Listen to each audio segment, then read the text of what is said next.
Tersebutlah perkataan seorang raja yang bernama Indra Bungsu dari negeri Kobat Syahrial. Setelah berapa lamanya di atas kerajaan, dia ada juga beroleh putra. Maka pada suatu hari, ia pun menyuruh orang membaca doa kunut dan sedekah kepada fakir dan miskin. Hatta berapa lamanya, Tuan Putri Siti Kendi pun hamilah dan bersalin 2 orang putra laki-laki. Adapun yang tua keluarnya dengan panah dan yang muda dengan pedang.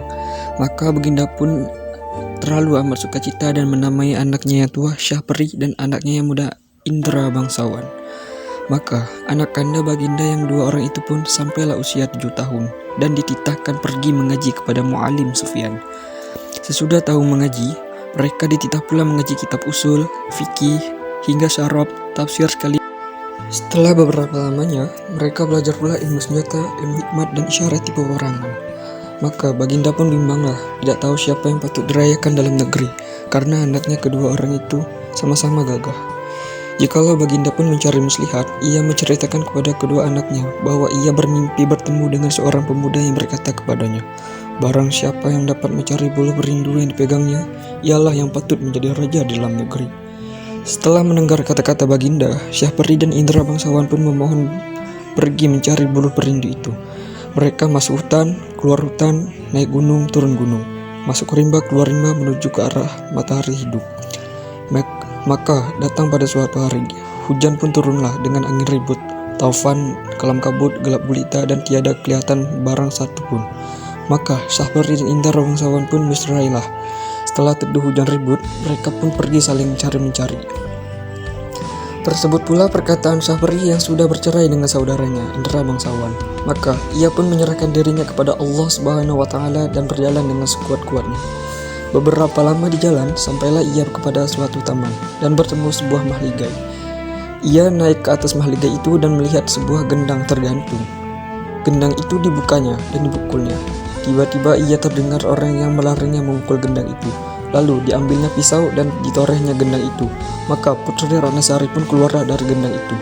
Putri Ratnasari menerangkan bahwa negerinya telah dikalahkan oleh Garuda. Itulah sebabnya ia ditaruh orang tuanya dalam gendang itu dengan suatu cembul. Di dalam cembul yang lain ialah perkakas dan dayang-dayangnya. Dengan segera Syahperi mengeluarkan dayang-dayang itu.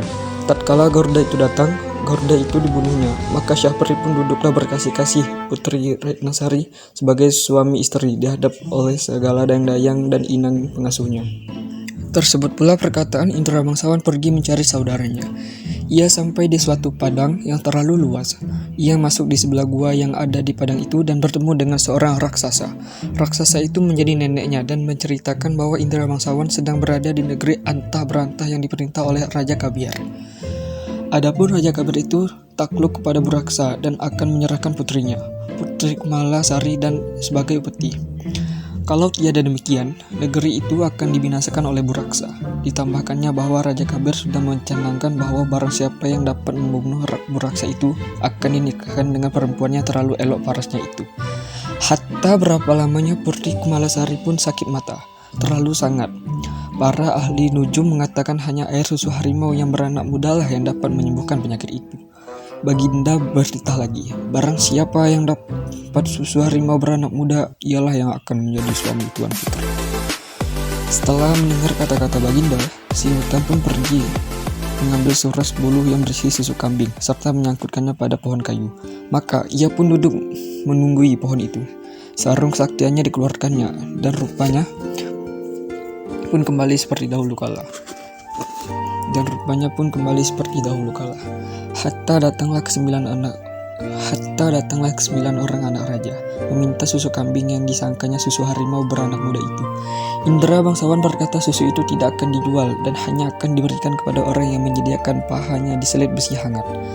Maka anak raja yang 9 orang itu pun menyisingkan kainnya untuk diselit Indra Bangsawan dengan besi panas.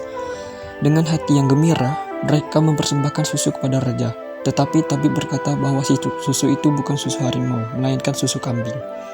Sementara itu, Indra Bangsawan sudah mendapatkan susu harimau dari raksasa atau neneknya dan menunjukkan kepada raja. Tabib berkata, itulah susu harimau yang sebenarnya. Diperaskan susu harimau ke mata Tuan Putri. Setelah genap 3 kali diperaskan oleh tabib, maka Tuan Putri pun sembuhlah.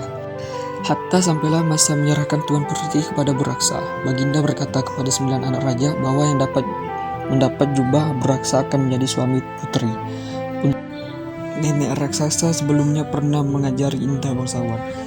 Indra bangsawan diberi kuda hijau dan melakukan penyerangan kepada Buraksa.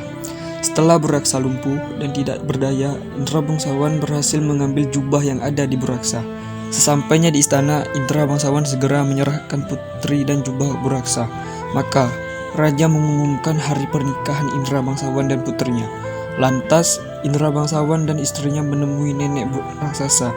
Sesampainya di gua, nenek raksasa memberikan hadiah ke Indra bangsawan berupa buluh perindu.